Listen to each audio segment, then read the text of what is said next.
حیات و فعالیت خیمیکدان، طبیعت شناس، دانشمند پوشیده و اختراعگر بزرگ آگوست کیولر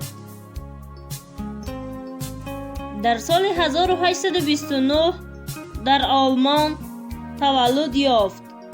کودکی زیرک و پوشیده با نام آگوست کیولر.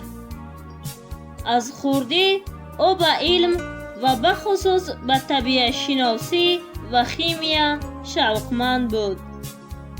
تعلیمات خوب گرفته او در دانشگاه‌های مشهور اروپا تحصیل کرد و به عالم علم وارد شد.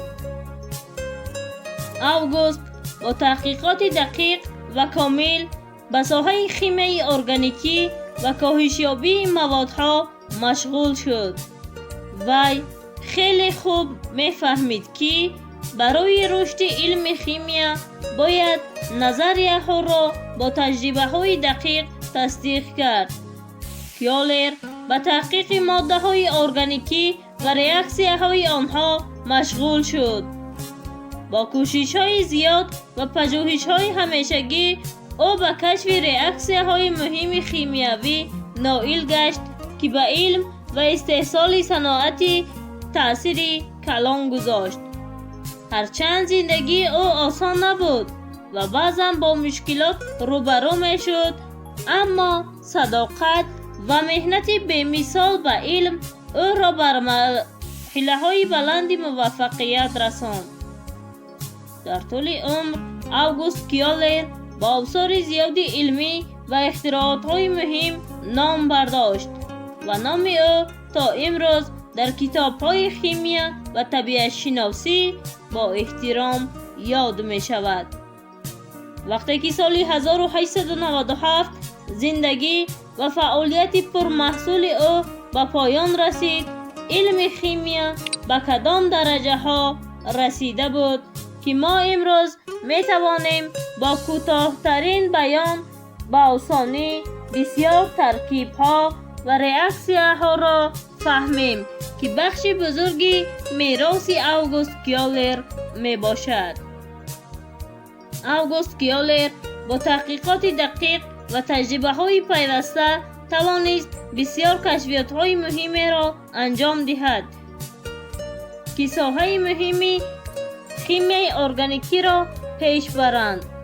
وی اولین شده ریاکسیه های مهمی کاهشیابی و اکسیدشوی ماده ها را به طور سیستماتیکی آموخت و این به استحصال مواد نو سنتتیکی زمینه گذاشت. از کارهای مهمترین او تشکل نظریه های نوی ریاکسیه های شیمیایی و فهمش طرز عوضشوی اتم در مولکوله ها بود. این نظریه ها به عالمان بعدی کمک کردند که ساختار ماده ها را با دقیق تر و پرره‌تر معین کنند. هنگام فعالیتش کیولر همچون معلم و راهبر لابراتوری نیز مشهور شده و ده‌ها شاگرد را به علم و پژوهش‌های علمی راهنما ساخت. او همچنین در جمعیت‌های علمی فعال بود و با عالمان دیگر همکاری زیج داشت. نام آگوست کیولر امروز به صفت رمز تحقیقات و جستجوی دائمی دانش معروف است. میراث علمی او تا امروز در تعلیم و تحقیقات شیمی نقشی اساسی می‌بازد. همینطور حیات او نمونه پرزور و الهام بخش یک عالم است که با زحمت و صداقت به علم شیمی و پیشرفت بشر خدمت کرده است. آگوست کیولر نه تنها همچون عالم بلکه همچون نوآور و آموزگار نیز شناخته شده است. او توسط کارهای علمیش به رشد صنعت شیمی و استحصال مواد نوی سنتتیکی سهمی نظررس گذاشت. در آن زمان کشفیات‌های او در ساحه کاهشیابی و اکسیدشوی راه را برای اختراعات مهم صنعتی با مانند استحصال پلاستیک ها و رنگ ها باز کردند. همزمان کیولر بیشتر به تعلیمات و تربیه شاگردان اهمیت میداد. او باور داشت که پیشرفت علمی آینده در دست نسل نورس است و تلاش میکرد دانش خود را به آنها به طور روشن و دقیق رساند. حیات او پر از مشکلات و تلاش‌های جدی بود، اما او هیچگاه امید و صداقت به علم خیمیا را از دست نداد. این خصلت‌های او به عالمان نورس و متحققان نمونه عبرت شدند.